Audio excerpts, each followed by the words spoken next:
Ni hao. Ayubovan. Sabah al-khair. Dobry dzień. Dobry dzień. On dit salam alaikum. Salam alaikum. Mais c'est pas votre pays, c'est mon pays. À votre avis, quand on arrive dans un nouveau pays, quand on arrive à Paris, est-ce que c'est facile? Non. Avec qui tu t'entends bien dans la classe? Personne, avec moi-même. Oublie la caméra. Je n'ai pas vu ma mère pendant 10 ans. C'est difficile. Je suis venue en France pour faire un futur. Je suis venue en France pour devenir une femme libre.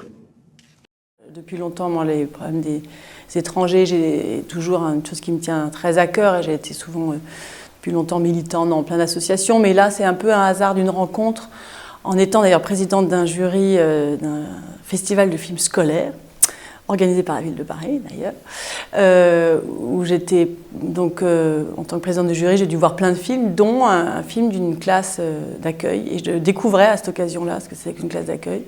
Et j'ai vu arriver sur scène, comme ça, 15 enfants de plein de pays, avec une prof, Brigitte Cervoni, qui venait présenter son film. Et là, j'ai eu un coup de cœur. Je me suis dit, mais comment ça existe, des choses comme ça? C'est génial. J'ai envie d'aller passer une année dans une classe comme ça pour voir ce que c'est que de vivre ensemble. Qu'est-ce que c'est que 20 jeunes, en plus adolescents, qui sont déjà entre deux âges, entre deux mondes.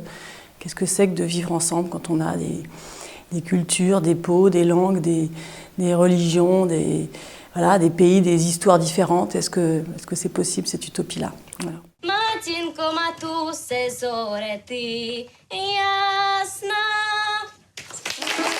Pourquoi Kessa critiquerait tes cheveux crépus alors qu'elle a aussi des cheveux crépus? Il y a plein de gens qui parlent de la classe d'accueil, mais qui n'est pas très gentille, tu vois. C'est comme si nous, on était des pauvres, eux, des stars. Mais on sait pas qu'on va partir en classe ordinaire. Peut-être toi tu sais dire bien, mais moi je sais pas. C'est pas grave. Je parle français avec l'accent anglais. Tu as vu? Vous avez vu? Vous avez vu? Tu as obtenu les compliments du conseil de classe. On pense quand même qu'il faut que tu restes encore un peu en classe d'accueil. Je suis allée revoir cette prof et dans ce collège de la Grange Aubel, qui est en plus tout près de chez moi, dans le 10e arrondissement.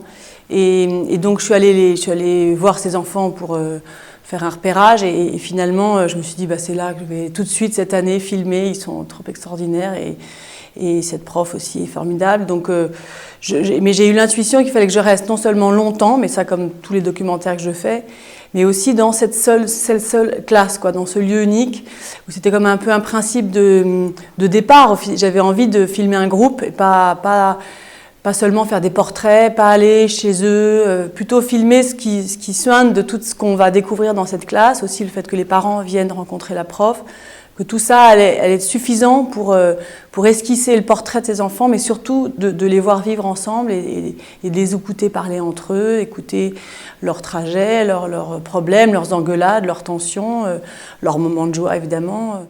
Ils faisaient un film ensemble sur le thème de la différence, donc c'était quand même aussi, je pensais que ça serait un moment où ils auraient l'occasion d'évoquer leurs difficultés d'être là, ou pas, d'ailleurs leur espoir, ce qu'ils attendent, qu'est-ce que c'est pour eux que d'arriver en France.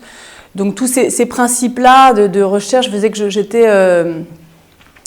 je voulais être au plus près de ce que c'était, des contradictions, mais aussi de moi-même d'enlever les préjugés que je pouvais avoir, peut-être d'ailleurs positifs. Et je voulais vraiment être surprise. Et puis j'ai été surprise d'ailleurs, parce que j'ai découvert des enfants que j'ai très bien quand même vite senti des héros, quoi, d'une maturité, d'un courage inouï, qui ont beaucoup de choses sur les épaules, qui sont chargés de famille, qui ont chacun, d'ailleurs c'est ça qui est génial, plein d'histoires différentes. C'est pas il y a des demandeurs d'asile, des sans-papiers, mais il n'y a pas que ça. Il y a aussi des enfants plutôt de familles bourgeoises, des enfants d'ambassadeurs, enfin toutes sortes un peu à l'image de ce que c'est que l'immigration aujourd'hui en France. J'ai une manière, moi, de travailler avec les gens qui fait que j'ai le sentiment d'être avec eux et de ne pas faire un film sur eux.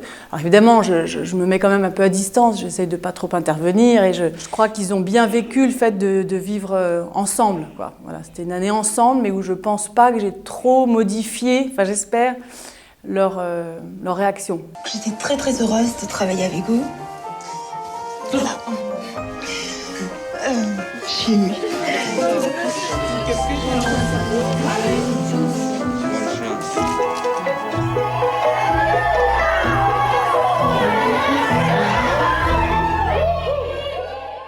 y a bien d'autres élèves avec qui tu t'entends bien. Avec Dieu, voilà.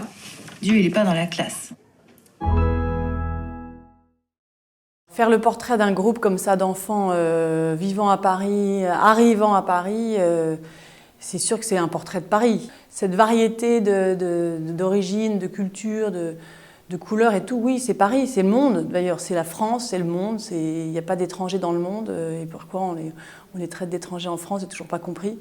Donc, ils sont à l'image, en tout cas, de ce que va devenir de plus en plus la société, notre société, quoi, où on est tous. Moi, je suis d'origine italienne, belge, j'ai du sang un peu russe. Je viens de partout. Et c'est cette force-là qui fait que de rencontrer des étrangers, de se nourrir du fait qu'ils soient tous uniques et en même temps on a beaucoup de choses en commun tous, donc c'est pour moi très fort qu'on puisse vivre ensemble comme ça. Et Paris permet ça.